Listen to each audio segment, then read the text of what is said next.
quando a gente fala de ergogênico em idosos, a gente vai falar em proteína, não há dúvida, tá? E a gente vai falar que essas quantidades de proteína, vários e vários trabalhos são unânimes em dizer, tem que ser maior do que o que se oferta para a população em geral. Por quê? Porque enquanto um jovem tem uma síntese e uma destruição ampla, um idoso ele tem uma síntese mais curta. Por que a síntese proteica do idoso é mais curta? Já falei que a destruição é maior por causa das doenças, das comorbidades, como hipertensão e diabetes. Mas a síntese é menor por causa desse conceito aqui da resistência anabólica. Então, o que é resistência anabólica? É uma limitação do ganho e da manutenção da massa muscular porque o idoso tem uma síntese proteica menor. Ele tem essa síntese proteica menor porque ele tem um estômago com uma redução da sua capacidade digestiva, ou seja, o pH é menos ácido. Ao ter esse pH menos ácido, ele tem um menor sequestro de plâncton de aminoácido, ele tem menos aminoácido disponível no pós-prandial e dessa forma chega menos aminoácido disponível para a massa muscular esquelética fazer a síntese proteica. Então você tem dois problemas ao envelhecer. Você tem o fato de que a síntese é diminuída pela resistência anabólica e você tem o catabolismo aumentado. E a forma de discutir isso, primeiro olhando para a proteína, é aumentando a quantidade. Então, mesmo que não faça exercício físico, você deve pensar em doses maiores. Então, você vai falar de 1.1 a 1.2 ou de 1.2 a 1.5, se tiver função renal normal. Mas depois, será que a gente não consegue atuar de forma mais ergogênica, otimizando o momento da proteína? Ou até o tipo da proteína? Então, nesse contexto, é que se chama muita atenção para o whey protein. O whey protein é a tradução da proteína do soro do leite. E esse gráfico aqui é um gráfico que vai avaliar as proteínas lado a lado, olhando para o seu aminograma. Então, o que é aminograma? É o perfil de aminoácidos que formam as proteínas. Então, aqui ele tem a proteína do leite isolada. Aqui ele tem o whey protein isolado. Então, qual é a diferença entre os dois? A proteína do leite é o whey protein mais caseína.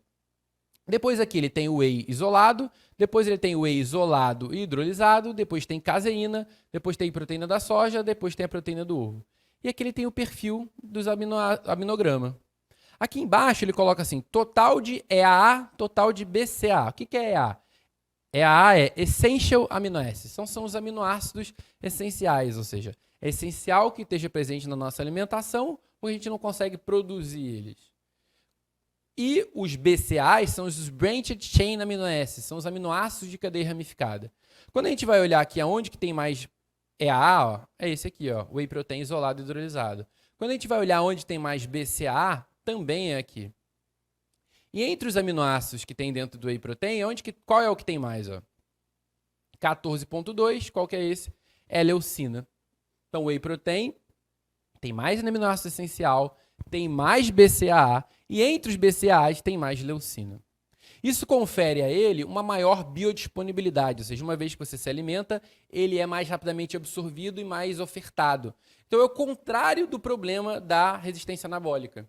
Então, se a resistência anabólica é que o paciente tem dificuldade da digestão, o whey protein tem uma maior facilidade. E, por isso, o whey protein é estudado em contextos de anabolismo, seja ele num idoso, seja ele num fisiculturista, por exemplo. Então, vamos dar muito whey protein? Vamos dar 40, 50 gramas? Os trabalhos mostram que se você oferta altas quantidades de proteína, você não consegue ter altas absorções. Então, se você quiser decorar um número, decora no idoso 4 porções de 20 a 40 gramas por dia, mas pensa em ter pelo menos essa proteína distribuída ao longo do dia. Tá? O whey protein, então, é a tradução da proteína do soro do leite e a gente consegue ela através da utilização do leite, vamos dizer assim. Quando você compra um queijo Minas, aquele queijo Minas ali, ele tem ele tem o seu soro, aquela aguinha suja, e aquela aguinha suja ali tem o soro com proteína, mas também tem lactose e gordura. Então a quantidade de whey protein ali é muito variável. Quando você vai tirando a lactose, vai tirando a gordura e chega em média a 80%, você tem o whey protein concentrado. Quando você chega a partir de 90%, você tem o whey protein isolado. Tá vendo?